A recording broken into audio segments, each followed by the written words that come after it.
The most important thing today are credible sources, and we listen to Jim all the time. What is your concern on Executive Order 14067, which was just signed with Biden and company only a few months ago? What is your concern 14067? Yeah, it has a number of parts, and the thing with executive orders, or for that matter, legislation, I can say you have to read the fine print, and you do, but you have to actually consider the hidden agendas. I can read it. Anyone can read it. It's a public document, but what's behind it and where they're going with it? And that's really where the urgency comes in. It's basically an order that accelerates the U.S. movement towards a central bank digital currency, so-called CBDC. These are happening all over the world. Beijing already has one. They're past the prototype stage. They kind of rolled that out during the Winter Olympics last February. Believe it or not, the Bahamas has a digital currency. There are a few other countries that have already gone in that direction. Europe is the European Central Bank is very far along. The U.S. and the Federal Reserve, because they print the currency, they understood the importance of it. They were watching it, but they were kind of taking their time. Like, hey, we're the biggest payment currency, biggest reserve currency in the world, which the dollar is, and we don't want to race into something if it's not thought out. And they were doing a kind of joint venture R&D program with MIT. Okay, and they got some experts there, so that seems to make sense. But all of a sudden, they accelerated it, and they said, no, we got to move fast on this, and we got to catch up. And that's what 14067 was about. But so that's kind of what you can get from reading, but what's the hidden agenda? Well, the first of all, just a little bit of background on central bank digital currencies. It's still the dollar, so a digital dollar is still a dollar, a digital Chinese yuan is still a yuan, a digital euro is still a euro. So it's not a new currency, but it is a new payment channel, and it is a new form of the currency, if you want to think of it that way, even though it's still the dollar. And it goes hand in hand with getting rid of cash. In other words, I'll spend, in a minute, we'll get into what the central bank digital currency, what the hidden agenda is behind that. But as I go through the list of really bad things that can happen, you say, well, okay, but I still got cash. I can go down to the bank and get $10,000 or $100,000 in cash. By the way, that's not easy to do. You can, it's legal, it's not illegal, but try doing it. They'll tell you to come back, make an appointment. They don't have that much money. They got to ship it in. You better show up with your birth certificate and 5 character witnesses, and then they'll report you to the Treasury, actually the Financial Crimes Enforcement Network, knows the word crime, FinCEN for short, Northern Virginia, and you'll go in a file next to, so it's not so easy to get your cash, but you can in theory, and that's the alternative. So they have to not only push the digital currency agenda, which we'll talk about in a minute, but they have to get rid of cash, because as long as you have cash, you can do an end run around this. So these two things are coming down the track pretty fast. Now, flipping back to the central bank digital currency, it's not a cryptocurrency. It's not on a blockchain. Blockchain is just a ledger. They've been around since the 80s, no big deal. But this ledger will be maintained by somebody, probably the Federal Reserve. But there could be a new government agency doing it. Jim, a ledger that keeps track of everybody's transactions. Well, it does two things. It does that, you're right, Kim, but it's kind of like a bank account. So we might quickly end up in a world where, I have an account at a bank, you guys have accounts at banks. Well, those banks are either members of the Federal Reserve System, or they're smaller banks that are correspondents of bigger banks that are members of the Federal Reserve System, like Bank of America. The point being, the banks kind of keep all the books. We might be in a world where you would have an account at the Fed.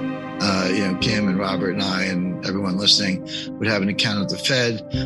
We'd have it on our iPhone or our Samsung or whatever our mobile phone is. And if I send you money, the Fed takes it out of my account and sends it to your account. End of story. Kind of like a Venmo type of thing with, larger denominations, et cetera. That has implications in terms of disintermediating the banks. Like if you can do that, which you can technically, who needs banks? But those are like ancillary. The Fed's main job from the beginning, from 1913, really 1907 onward, is to prop up the banks. Like that's why they're there. So I doubt they'll disintermediate the banks. But either way, you're going to have a faster, cheaper, better system for making payments. But what else? And this is the key, and this is why we're sounding the alarm a little bit on Executive Order 14067. So once it's digital, a couple things. First of all, they know your whereabouts. Now, they already know your whereabouts from your iPhone, unless you turn your iPhone off, not just turn it off, but put it in what's called a Faraday sac, which is a special woven fabric of a metallic weave that blocks radiation. And by the way, do the same thing with your Easy Pass and a bunch of other stuff.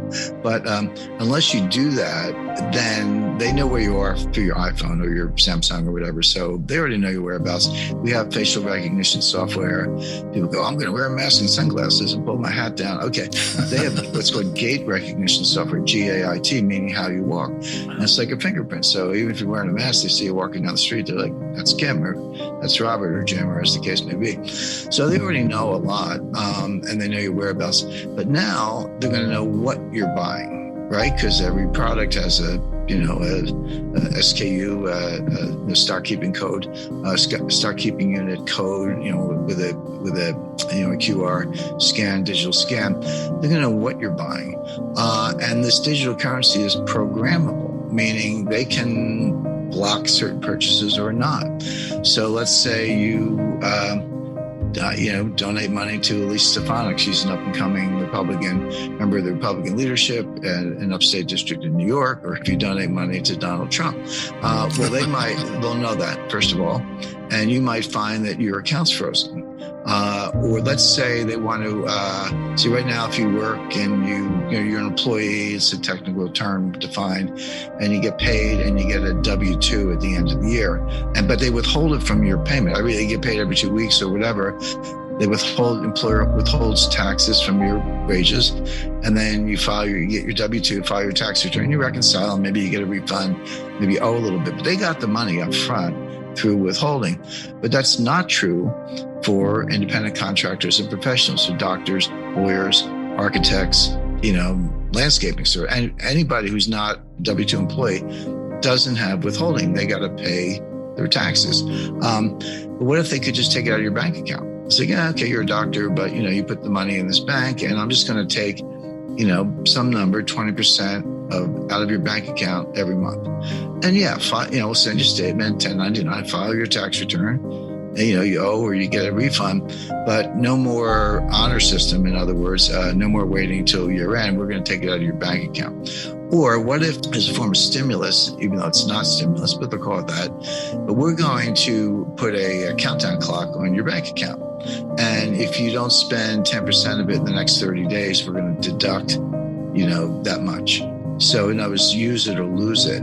So now all of a sudden, I worked hard, I made this money, it's in the bank, but you're telling me if I don't spend it, I'm going to lose it anyway. So I might as well go spend it. And of course, the idea is to stimulate the economy. But the point is, the number of things you can do, from surveillance to identifying your political preferences, withholding taxes, account freezes, account seizures, time limitations on your money. Your money's like a countdown clock. It expires after a certain period of time, etc. I could go on and on, but you take the point, which is it's not your money anymore. I've always said to people, you put your money in the bank, it's not your money, it's the bank's money, and they'll give it to you if they feel like it.